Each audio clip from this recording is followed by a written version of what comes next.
Depuis début 2022, vous ne pouvez plus trouver ceci. Les pailles en plastique, comme d'autres produits à usage unique en plastique, ont été interdits. L'objectif, c'est de protéger l'environnement. Résultat, quand vous commandez une boisson à emporter, eh bien souvent, vous ressortez avec ceci, des pailles en carton. Dans le commerce, vous pouvez aussi trouver d'autres types de pailles pour chez vous, des pailles en silicone, en métal, en verre ou encore en bambou. Mais ces pailles sont-elles meilleures pour vous? Sont-elles meilleures pour la planète? Info ou intox, on vous scanne ça. Ici, on est à l'université d'Anvers et il y a des chercheurs qui viennent tout juste de finir d'analyser la composition de 39 marques de paille différentes qu'on peut trouver sur le marché belge. On va leur demander quels sont les résultats.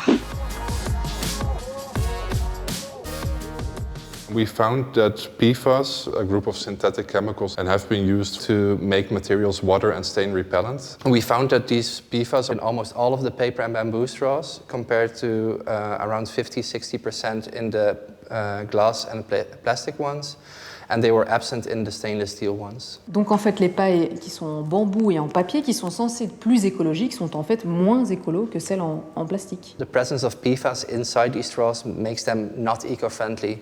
After these straws have been disposed, for example, in landfills, PFAS can be released and end up back in the environment, where they can stay for a very long time. Donc maintenant, on le sait, la plupart de ces pailles sont en fait mauvaises pour l'environnement. Mais qu'en est-il de notre santé? Y a-t-il le moindre risque pour que ces substances chimiques contaminent la boisson que l'on est en train de boire avec cette paille? C'est la question que l'on va poser au ministère de la Santé publique. Dans le cas de ces boissons, les migrations sont minimes et les valeurs qu'on retrouve actuellement sont des valeurs de l'ordre de quelques nanogrammes, donc c'est extrêmement faible. Alors c'est vrai, l'Europe a fixé un seuil de sécurité pour que l'homme ne soit pas dans un danger grave et immédiat. On le sait maintenant grâce à l'étude, une paille contient environ 4 nanogrammes de PFAS.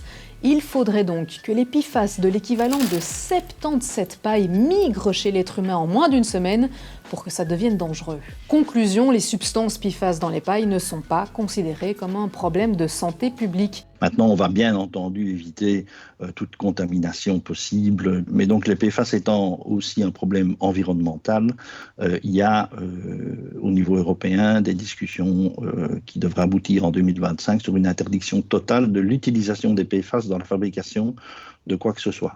En résumé, ces pailles sont-elles meilleures pour l'environnement? Eh bien là, clairement, intox, puisque maintenant l'étude belge le prouve, seules les pailles en métal ne contiennent absolument aucune substance chimique, les autres ont des PFAS qui peuvent donc contaminer la nature. Ces pailles sont-elles meilleures pour vous? Eh bien là aussi, intox, puisque à part la paille en métal, eh bien les autres contiennent des substances chimiques, même si elles ne représentent pas un réel danger imminent pour votre santé.